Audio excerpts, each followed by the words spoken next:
చూపిస్తాను. ఉప్పు అయితే వేసుకున్నానండి. మసాలా ఎగ్ ఫ్రైడ్ రైస్ అండి ఇది. కొంచెం పసుపు వేసుకున్నాను. ఆల్రెడీ మిరియాల పొడి ఇలా దంచుకొని ఉంచుకున్నాను, అదే మిక్సీ వేసుకొని ఉంచుకున్నది ఇందులో కలుపుకొని 3 ఎగ్స్ ఉన్నాయని చెప్పాను కదా, ఎగ్స్ అయితే ఇలా పగలు కొట్టుకొని ఇందులో 3 వేసేసుకుంటున్నానండి. ఇప్పుడు చాలా టేస్టీగా అప్పటికప్పుడు మసాలా ఎగ్ ఫ్రైడ్ రైస్ అనగానే మనం నార్మల్గా అన్నంలో ఎగ్ వేసేసి మనం కలిపేస్తూ ఉంటాం కదా ఫ్రైడ్ రైస్ అంటే, ఎగ్ ఫ్రైడ్ రైస్ అంటే.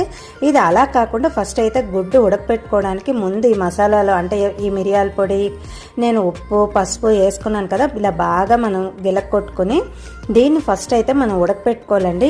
ఇది ఎలా ఉడకపెట్టుకుని ఎలా మనం ఫ్రై చేసుకుని ఎలా మనం కలుపుకోవాలి, ఎలా మనం ఫ్రైడ్ రైస్లా తయారు చేసుకోవాలి అన్నది మీరు ఎండ్ వరకు స్కిప్ చేయకుండా చూస్తే ఇది మసాలా ఫ్రైడ్ రైస్ లాగా కాదండి, నెక్స్ట్ లెవెల్లో ఉంటుంది. ఇప్పుడు ఎగ్ అయితే మనం మొత్తం గిలక్కొట్టేసుకున్నాం కదా, కొంచెం దీనికి ఇంకొక గిన్నె తీసుకుని ఆయిల్ రాసుకుంటున్నానండి. ఇప్పుడు అందులో ఉడకపెట్టుకోవడం